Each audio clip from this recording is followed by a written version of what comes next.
अस्सलामुअलैकुम वरहमतुल्लाहि वबरकातुहू। नाज़रीन हज़रात, मैं हूँ आपके साथ आपका मेज़बान अब्दुल वाजिद और आप देख रहे हैं तस्नीम टीवी। पाकिस्तान के बुरे दिन चल रहे हैं, ऐसे में हर रोज़ वहाँ कुछ न कुछ बुरा ही हो रहा है।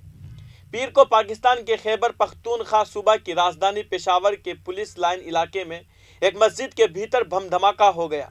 शुरुआती जांच में ये एक खुदकश हमला लगता है। जानकारी के मुताबिक हमले में कम से कम 59 लोगों की मौत हुई है और 150 से ज़्यादा लोग घायल हुए हैं। सोशल मीडिया पर धमाके की जानकारी के साथ शेयर किए जा रहे वीडियोस में मस्जिद के भीतर के नज़ारे को देखा जा सकता है। पुलिस ने कहा है कि ये एक मशकूक खुदकश बम विस्फोट है। शुरुआती जांच से पता चला है कि नमाज के बीच में हमलावर ने खुद को उड़ा लिया। कहा जा रहा है कि धमाके में मरने वालों में ज़्यादातर पुलिसकर्मी थे। विस्फोट इतना तेज था कि मस्जिद का एक हिस्सा बिखर गया। सोशल मीडिया पर शेयर किए जा रहे वीडियोस और तस्वीरों में खून से लथपथ घायलों को देखा जा सकता है। घायलों को इलाज के लिए पेशावर की लेडी रीडिंग अस्पताल ले जाया गया है। अस्पताल ने इलाज के लिए लोगों से खून देने की दरख्वास्त की है।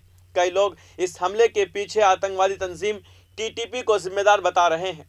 पिछले महीनों में टीटीपी ने पाकिस्तान में कई बड़े हमलों का अंजाम दिया है, जिनमें बड़े पैमाने पर पाकिस्तानी सैनिक जख्मी हुए हैं। पाकिस्तान में नए आर्मी चीफ की तकर्रुरी के बाद आतंकी तंजीम ने सीज फायर ख़त्म करने और मुल्क भर में हमले करने का ऐलान किया था। खबरों में बताया जा रहा है कि धमाका काफ़ी भारी भरकम था, क्योंकि इसकी आवाज़ कई किमी दूर तक सुनाई दी है। एक हिसास इलाके में इस तरह की घटना ने लोगों को हैरान कर दिया है, क्योंकि लोगों को यहां आने के लिए कई पुलिस चेक पोस्ट को पार करना पड़ता है। पाकिस्तान में अक्सर इस तरह के धमाकों में कट्टरपंथी शिया मस्जिदों को निशाना बनाते हैं। गुज़िश्ता साल कई शिया मसाजिद को खुदकश बमबारों के जरिए निशाना बनाया गया। तो फिलहाल किस खबर में बस इतना ही। मुझे दीजिए इजाज़त और आप देखते रहिए तस्नीम टीवी। आपके मेज़बान अब्दुल वाजिद के साथ। अल्लाह हाफिज़।